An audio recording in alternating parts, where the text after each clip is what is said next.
আসসালামু আলাইকুম। সবাই কেমন আছেন? আশা করি সবাই ভালো আছেন। আজ আপনাদের জন্য নিয়ে এসেছি গল্পের চতুর্থ পর্ব। আশা করি গল্পটি আপনাদের ভালো লাগবে। তাহলে চলুন শুরু করা যাক।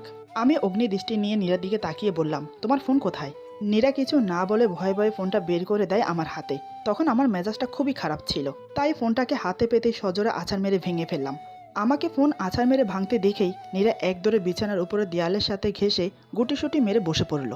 আমি বললাম, আমার কথা শুনতে তোমার ভালো লাগে না? কি বলে গিয়েছিলাম আমি? নীরা চুপ। আমি আবার বললাম, শুনতে পাচ্ছ না কি বলছি আমি? নীরা ভয়ে ভয়ে বলে, টিভি দেখতে বলেছিলেন। আমি বললাম, আর? নীরা বলে, কিছু লাগলে তিশাকে ডেকে নিতে বলেছিলেন। আমি বললাম, আর? নীরা বলে, ফোন দিবেন বলেছিলেন। আমি বললাম, আর তুমি কি করেছো? কার পারমিশন নিয়ে তুমি পা থেকে এটা খুলেছো? আর কার পারমিশনে তুমি রুম থেকে বের হয়েছো? কতবার ফোন দিয়েছি তোমার ধারণা আছে? কত টেনশনে পড়েছিলাম আমি। নীরা বলে, আমি বললাম, চুপ, একদম চুপ। কোন সাহসে তুমি আমার কথা অমান্য করো? জানো আমি কিভাবে বাসায় এসেছি? ভাবছি যে। নীরা বলে, বাসা থেকে পালিয়েছি তাই তো? আমি বললাম, সে চিন্তা মাথাতেও এনো না। যদি সত্যি এমন কিছু করো তো মনে রেখো, তোমার মা বাবা সেই কাজের শাস্তি পাবে। নীরা বলে, কি বলছেন কি আপনি? হ্যাঁ, যেদিন যাব আপনার সামনে দিয়েই যাব, চোরের মতো পালাবো না। বরং আপনি নিজেই আমাকে এই বাসা থেকে বিদায় দেবেন। চ্যালেঞ্জ। আমি বললাম, চ্যালেঞ্জ? চ্যালেঞ্জ দেখাও আমাকে। বলেই রুমের সব জিনিসপত্র ভাঙতে শুরু করলাম। নীরা আমার কাণ্ড দেখে বলে, কি করছেনটা কি? থামুন। এই বলে নীরা বিছানা থেকে নেমে আসে আমাকে বাধা দেওয়ার জন্য। আমি বললাম, একদম কাছে আসবি না। তোর উপরের রাগটা কিন্তু এগুলোর উপর তুলছি। হাতের কাছে আসলে কিন্তু। আমার কথা শুনেই নীরা দু ধাপ পিছিয়ে গেল। কারণ আমি যেভাবে রেগে আছি ওকেও ভেঙে ফেলতে পারি। নীরা বলে, সবই যখন ভেঙে ফেললেন তাহলে এটা বাকি থাকবে কেন? এই বলে ফুলদানিটা এগিয়ে দেয়। আমি নীরার হাত থেকে ফুলদানিটা নিয়ে আছাড় মারি। তারপর হনহন করে বাথরুমে চলে গেলাম। এদিকে তিশা বলে, মামনি, আমার জন্যই আজ ভাবির উপর দিয়ে এই সুনামিটা চলে যাচ্ছে। না জানি ভিতরে কি হচ্ছে। মা বলে, কাজটা তুই মোটেই ভালো করিসনি। ছেলেটার যা রাগ, মেয়েটার কোনো ক্ষতি যেন করে না ফেলে। তিশা বলে, না মা, ভাইয়া এমন কিছু করবে না, কারণ ভাইয়া ভাবিকে অনেক ভালোবাসে। এদিকে নীরা আস্তে আস্তে ফ্লোর পরিষ্কার করতে থাকে।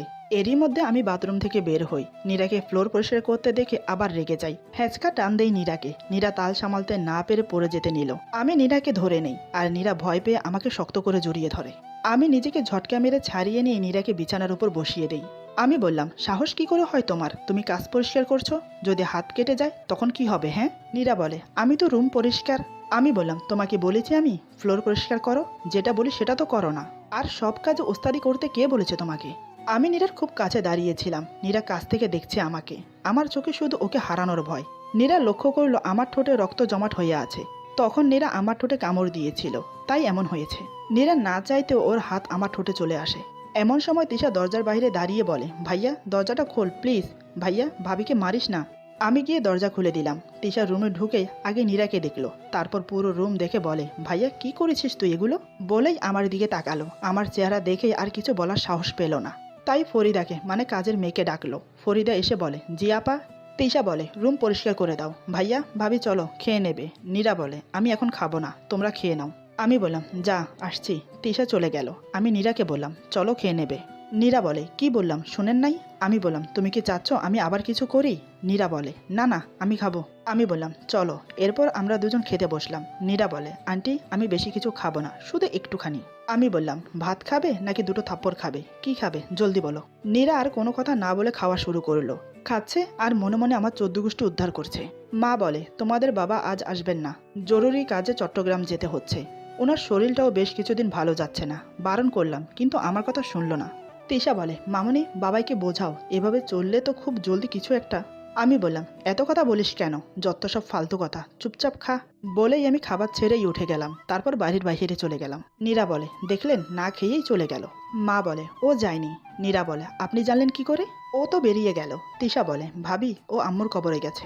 এটা শুনে নীরা কিছু না বলে হাত ধুয়ে বাড়ির পিছনে চলে এলো। এসে দেখে সত্যি আমি মায়ের কবরের পাশে বসে কাঁদছি। আমি নীরাকে দেখেই উঠে হনহন করে গাড়ি নিয়ে বেরিয়ে পড়ি। নীরা সেখানেই দাঁড়িয়ে আমার মায়ের কবরের দিকে তাকিয়ে ভাবতে থাকে, এই ছেলেটা এমন কেন? নিজের কষ্টের কথা কারোর সাথে শেয়ার করতে চায় না, অথচ নিজের মধ্যে কষ্ট চেপে রেখেই নিজে কষ্ট পাচ্ছে। কে বলেছে এমন করতে? ওর সব থেকেও কেন এতিমের মতো থাকে? না, ভয় পেলে চলবে না। ওকে ওর সব কিছু ফিরিয়ে দিতেই হবে, তার চেষ্টাই করতে হবে। এই ভেবে বাড়ির ভিতরে চলে আসে। তারপর সারা বিকেল নীরা তিশা আর মায়ের সাথে গল্প করে কাটিয়ে দিল। সন্ধ্যার দিকে রুমে এসে নীরা চারিদিক ঘুরে ঘুরে দেখতে লাগলো। আমার সব জিনিসপত্র, কাপড় চোপড়, ছোটবেলার ছবি, আমার মায়ের ছবি দেখতে লাগলো। নীরার যেন মনে হচ্ছে সে আমার মায়া জড়িয়ে যাচ্ছে। হঠাৎ ওর চোখ পড়ে বিছানায় রাখা অনেকগুলো প্যাকেটের উপর। নীরা প্যাকেটগুলো হাতে নিয়ে দেখে সব শাড়ি আর সালোয়ার কামিজ। এগুলো দেখে ওর মুখে হাসি ফুটে ওঠে। সে দেরি না করে গোসল করে একটা শাড়ি পরলো। এই শাড়িতে ওকে কেমন লাগছে সেটা দেখার জন্য ড্রেসিং টেবিলের সামনে আসতেই নীরার পায়ে একটা কাচের টুকরো ঢুকে পড়লো। নীরা ব্যথায় কুকিয়ে উঠে সেখানেই বসে পড়ে। আমি অফিস থেকে এসেছি অনেকক্ষণ হলো। আসলে আমি দরজার বাইরে দাঁড়িয়ে নীরাকে দেখছি। সে যে আমার আনা শাড়ি নিজের ইচ্ছায় পরেছে সেটা দেখেই আমি খুশি। কিন্তু ও এভাবে কুকিয়ে উঠলো কেন? আমি আর দাঁড়িয়ে না থেকে দৌড়ে নীরার কাছে যাই। নীরা ইশারায় পা দেখিয়ে দেয়। আমি নীরাকে কোলে তুলে নিয়ে বিছানায় বসিয়ে দেই। আমি নীরার সামনে হাঁটু গেড়ে বসে ওর পা তুলে দেখি একটা কাচের টুকরো নীরার পায়ে গেঁথে গেছে আর রক্ত পড়ছে। নিমেষেই আমার চোখ লাল হয়ে যায় রাগে। এরই মধ্যে তিশা আসে রুমে। সে নীরার পায়ের অবস্থা দেখে দৌড়ে ওষুধের বক্স এনে দেয়। আমি কাচের টুকরা বের করে নীরার পায়ে ব্যান্ডেজ করে দেই। তারপর কাজের মেয়েকে ডাকি, ফরিদা, এই ফরিদা। ফরিদা দৌড়ে এসে বলে, জি ভাইজান। আমি কিছু টাকা ছুড়ে দিয়ে বললাম, এই টাকাগুলো নিয়ে বাসা থেকে বের হয়ে যা। ফরিদা ভয়ে ভয়ে বলে, আমি কি কোনো ভুল করছি ভাইজান? আপনি তাড়িয়ে দিলে আমি কোন হানে যাবো? এই বলে কান্না শুরু করে দেয়। আমি বললাম, একটা কথাও বলবি না, বেরিয়ে যা এখান থেকে। তিশা বলে, ভাইয়া। আমি তিশাকে বললাম, তুই একটা কথাও বলবি না। এরপর ফরিদার দিকে তাকিয়ে বলি, তুই এখনো এখানে? নীরা বলে, ফরিদা আপু, আপনি আমার জন্য এক গ্লাস ঠান্ডা পানি আনবেন প্লিজ। ফরিদা বলে, জি আপা, এখনই আনতাছি। আমি বললাম, তুমি আমার কথার অমান্য করছো। নীরা বলে, উনি তো ইচ্ছে করে করেননি তাই না? ফ্লোর পরিষ্কার করার সময় একটু নোংরা থেকে যেতেই পারে।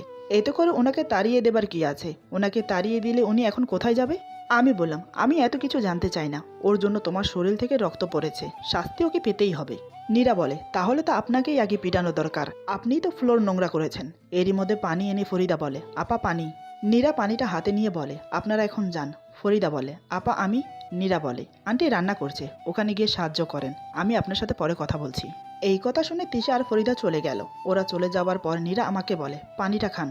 আমি নীরার কথা না শুনে চলে যেতে লাগলাম। নীরা বলে, আমার কথাটা কি কানে যায়নি? আমি রাগের চোটে নীরার হাত থেকে পানির গ্লাসটা কেড়ে নেই। তারপর ঢকঢক করে পুরো গ্লাস ফাঁকা করে গ্লাসটা নীরার হাতে ধরিয়ে দিয়ে রুম থেকে বেরিয়ে গেলাম। নীরা মনে মনে হাসে আমার কাণ্ড কারখানা দেখে। মনে মনে বলে, নিজে অল টাইম আমাকে কষ্ট দেবে, কিন্তু কেউ ভুল করেও কিছু করলে তাকে আস্ত গিলে খাবার উপক্রম করে। এই ভেবে হো হো করে হেসে বলে, অদ্ভুত ভালোবাসা। এরই মধ্যে আমি রুমে ঢুকে বাথরুমে ফ্রেশ হতে চলে গেলাম। বেশ কিছুক্ষণ পর আমি বের হলাম। নীরা আর চোখে আমাকে দেখছে। আমার গাল বেয়ে পানি পড়ছে। নীরা যেন প্রায় ক্ষণে আমাকে দেখে ক্রাশ খাচ্ছে। নীরা বলে, এখন শাওয়ার নিলেন যে? আমি কিছু না বলে নীরাকে কোলে তুলে নিলাম। নীরা বলে, কি করছেন? আমি নীরার কথা কানে নিলাম না। ওকে কোলে তুলে যেতে শুরু করলাম। আজ নীরা আমার কোলে উঠে লাফালাফি করছে না, বরং আমার গলা দু হাত দিয়ে জড়িয়ে আছে। আমার শরীর থেকে আসা মিষ্টি গন্ধে কোনো এক অনুভূতিতে হারিয়ে যাচ্ছে নীরা। এত কাছ থেকে ভালো করে কোনোদিন দেখেনি সে আমাকে। আজ দেখে যেন চোখ সরাতে পারছে না। আমি নীরাকে ছাদে নিয়ে এসে দাঁড় করিয়ে দিলাম। নীরা সাথে সাথে আ করে উঠল। আমি তাড়াতাড়ি করে ওকে আবার কোলে তুলে নেই। আমি বললাম, সরি, আসলে মনে ছিল না। নীরা বলে, সমস্যা নেই, আমি ঠিক আছি। আমি নীরাকে ছাদে বিছিয়ে রাখা মাদুরে বসিয়ে দিয়ে বললাম, নীর পাখি, এখানে একটু কষ্ট করে শোবে। আমার কথা মতো নীরা কিছু না বলেই শুয়ে পড়ল। আমি বললাম, নীর পাখি, তোমার হাত একটু টান করবে? নীরাকে আজ যা বলছি তাই করছে, কোনো বাধা দিচ্ছে না। নীরা হাত টান করতেই আমি নীরার হাতের উপর শুয়ে পড়লাম। আমি বললাম, জানো জান পাখি, আমার অনেক দিনের ইচ্ছে তোমার সাথে এভাবে জোছনা দেখব। তোমাকে বললে তো তুমি আর নিজের ইচ্ছায় আসতে না, তাই তোমাকে এভাবে নিয়ে আসি। তোমার জন্য একটা জিনিস এনেছি, নেবে? এই বলে বাড়িয়ে দিয়ে বললাম, এই নাও। নীরা অবাক হয়ে মুখে হাসি ফুটিয়ে বলে, চালতার আচার? কই পাইছো তুমি? এই বলে আবার জিভ কেটে বলে, সরি, কই পাইছেন? আমি মুচকি হেসে বললাম, নীর পাখি, তুমি আমাকে তুমি করেই ডেকো প্লিজ, আপনি ডাকটা কেমন যেন লাগে। নীরা চুপ। আমি বললাম, আচ্ছা বাদ দাও, তোমার যা ইচ্ছে তাই বলো, এটা নিবা না? নীরা কিছু না বলে আমার হাত থেকে আচার নিয়ে খেতে শুরু করলো। আমি বললাম, নীর পাখি, আমি খুব সরি। নীরা বলে, কিসের জন্য? আমি বললাম, আজ দুপুরের ঘটনার জন্য। নীরা বলে, আমি বললাম, নীর পাখি জানো, এই বিশাল দুনিয়াতে আমার আপন বলতে কেউ নেই। আমাকে এত বড় দুনিয়াতে কেউ ভালোবাসে না। মা মারা যাবার পর বাবা আবার বিয়ে করলো। ভেবেছিলাম উনি আমাকে নিজের ছেলের মতো ভালোবাসবে, কিন্তু না, উনি তো আমাকে সবার কাছ থেকে আলাদা করে দেবার জন্য আসছে। আমার বাবার কাছ থেকে আমাকে আলাদা করে দিয়েছে। বাবা আমাকে আগের মতো ভালোবাসে না, বলতে পারো আমাকে ভাবার মতো সময় ওনার নেই। আমি বাসায় থাকলেও কারোর কিছু না, আর না থাকলেও কারোর কিছু না, তাই আমি আলাদা বাসায় থাকি। শুধু তোমার জিদের জন্য আজ আমি এই বাসায়। নীরা বলে, আপনাকে কে বলেছে যে আন্টি এই বাসায় আপনাদেরকে আলাদা করার জন্য আসছে? আমি বললাম, ফুপি বলেছে। ফুপি একমাত্র মানুষ যার আমার জন্য একটু সময় আছে। আজ যখন তুমি আমার ফোন ধরছিলে না, তখন আমার খুব ভয় করছিল। জানো, ভেবেছিলাম তুমিও মায়ের মতো আমাকে ছেড়ে চলে গেছো। তুমি আমাকে কখনো একা রেখে যেও না নীর। আমি তোমাকে অনেক অনেক ভালোবাসি। আমি জানি আমি তোমাকে অনেক কষ্ট দিই। কি করব বলো? তোমাকে হারানোর ভয় আমি এমন করি। তুমি বোঝো না কেন আমাকে? নীরা বলে, আচ্ছা আপনি যে কাজ না করে বসে থাকেন এটাও কি আপনার ফুপু বারণ করেছে? আমি মাত্র বলতে যাব ফুপু বলেছে, ঠিক তখনই একটা মেয়ে মীর বলে দৌড়ে এসে আমাকে আঠার মতো জড়িয়ে ধরলো। মেয়েটি আমাকে আঠার মতো জড়িয়েই আছে। এটা দেখে নীরা তো ক্ষেপে বোম। নীরা রাগিত সুরে বলে, কি হচ্ছে? এটা কি? কে আপনি? ওকে এভাবে জড়িয়ে আছেন কেন? মেয়েটি বলে, হু আর ইউ আমাকে এই কোয়েশ্চেন করার? আমি বললাম, আহা লাগছে আমার, ছাড় তো, আগে ভালোভাবে বসতে দে। মেয়েটি আমাকে ছেড়ে দিল। নীরা আজ আমার মুখে এত হাসি দেখছে, আগে দেখেনি। এতে করে নীরার গা আরো জ্বরে উঠল। আমি বললাম, তুই এত রাতে এখানে কি করে, কার সাথে এসেছিস? মেয়েটি বলে, আরে দাঁড়া, আগে তোকে জান ভরে দেখতে দে, কতদিন তোকে দেখি না। আমি একা আসছি, মা ফুপুর বাসায় গেছে, ফুপু অসুস্থ, তাই আমি তোর কাছে চলে এলাম, ভালো করিনি বল? আমি বললাম, সে আবার বলতে, তোকে খুব মিস করেছিলাম। এদিকে নীরা আমার কথা শুনে রাগে ফুঁসছে। সে মনে মনে বলে, বাহ বাহ মিস, তোকে আমি দেখে নেব লুচ্চা ছেলে, বউ থাকতে অন্য মেয়েকে জড়িয়ে ধরা। আমি এবার নীরার দিকে তাকিয়ে বললাম, আরে নীরা, ও হচ্ছে আমার ফুফুর মেয়ে, আর আমার খুব ভালো একটা বন্ধু, নাম মনিরা। আর মনিরা, ও হচ্ছে তোর ভাবি নীরা। মনিরা আমার মুখে এই কথা শুনে নীরাকে বলে, hi Nira, nice to meet you. Nira বলে, সেম টু। আমি বললাম, ওই ও তোর ভাবি, নাম ধরছিস কেন? মনিরা বলে, আমি এসব ভাবি টাবি বলতে পারবো না, নীরাই ঠিক আছে, বাদ দে তো এসব, আগে বল তুই এত সুন্দর হলি কি করে? এরপর মনিরা আর আমি কথা বলতে ব্যস্ত হয়ে পড়লাম। নীরা আমাদের দুজনকে তাকিয়ে তাকিয়ে দেখছে। এদিকে রাগে হাতের আচার হাতে চটকাতে থাকে। ওইদিকে তিশা এসে বেশ বুঝতে পারলো নীরার মনের মধ্যে কি চলছে। তাই আগুনে আরেকটু ঘি ঢালার জন্য নীরার কাছে বসে চুপি চুপি বলে, কেউ কি আর চায় নিজের ক্রাশের বউকে ভাবি বলতে? নীরা বলে, মানে কি বলছো? তিশা বলে, এই শাকচুনিটা তোমার গুন্ডার ঘাড় মটকানোর জন্য ওত পেতে আছে, কিন্তু ভাবমতো পাচ্ছে না। নীরা বলে, কি বলতে চাচ্ছ? তিশা বলে, মনিরা ভাইকে পছন্দ করে, ভাইকে বিয়ে করবে বলে সুইসাইডও করতে গিয়েছিল। এরপর ভাই কথা বলা বন্ধ করে দিয়েছিল, পরে ভাইয়ের হাত পা ধরে বন্ধু হবার নাটক করছে। এখানে আসলে ভাইয়ের পিছনে আঠার মতো লেগে থাকে, কখন যে কি করবে এই মেয়ে কে জানে। নীরা বলে, তোমার ভাই যা ইচ্ছে করুক, আমার কি তাতে, আমি তো দুদিন পর চলে যাব, তখন থাকুক এই মনিরাকে নিয়ে, আর আমার তো মনে হয় না উনি ওকে ভালোবাসে। তিশা নীরাকে আরো রাগানোর জন্য বলে, কি বলো ভাবি এটা, তাকিয়ে দেখো তোমার গুণটাকে কিভাবে জড়িয়ে আছে। ছেলে মানুষের মন কখন কি করে, আরে বাদ দাও, তুমি তো চলেই যাবে। তিশার কথা শুনে আমার দিকে তাকিয়ে রাগে গজগজ করতে থাকে। তা দেখে তিশা হেসে মনে মনে বলে, আগুনে ঘি ঢালাতে কাজ হয়েছে। ভাবি তুমি যতই মুখে বলো আমার ভাইকে ভালোবাসো না, মনে মনে কিন্তু তুমি ঠিকই আমার ভাইকে ভালোবাসো। নীরা চিৎকার করে বলে, আমি রুমে যাব, ভালো লাগছে না। আমি বললাম, এখনই যাবে, আর একটু থাকি? মনিরা বলে, নীরা তুমি যাও, মিরাজ পরে যাবে। তিশা বলে, হ্যাঁ আপু আপনারা থাকেন, আমরা চলে যাচ্ছি। নীরা তিশার দিকে বিরক্ত হয়ে তাকালো। তিশা বুঝেও না বুঝার ভান করে বলে, ভাবি চলো, ওদের অনেক দেরি হবে, তুমি আর আমি খেয়ে শুয়ে পড়ি।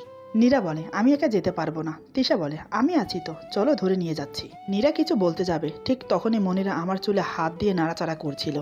নীরা এবার বেশি খেপে যায়, রাগের বশে উঠে হন হন করে যেতে শুরু করলো, কিন্তু একটুখানি গিয়েই পায়ের ব্যথায় কুকিয়ে উঠলো। আমি তাড়াতাড়ি উঠে নীরাকে ধরতে গেলাম। নীরা রাগে গজগজ করতে করতে বলে, লাগবে না আপনাকে, আপনি যান আপনার ফ্রেন্ডের কাছে, দেরি হয়ে যাচ্ছে। আমি তাকিয়ে দেখি নীরার পা থেকে আবার রক্ত বের হচ্ছে। আমি বললাম, চুপ, একদম চুপ, এই বলে নীরাকে কোলে নিয়ে রুমে চলে যাই। এদিকে তিশা এই কাণ্ড দেখে মনে মনে হাসতে থাকে, আর মনিরা রাগে ফুঁসতে থাকে। তিশা মনে মনে বলে, মাই ডিয়ার ভাবি, আমি ঠিক ভালোভাবেই বুঝতে পারছি আমার ওষুধের ডোজ ভালোভাবেই কাজ করতে শুরু করেছে। তারপর মনিরার দিকে তাকিয়ে বলে, মনিরা আপু চলো আমরা খেয়ে নেই, ওরা পরে খাবে। মনিরা বলে, কেন পরে খাবে কেন? তুই যা, আমি মীরকে নিয়ে আসছি।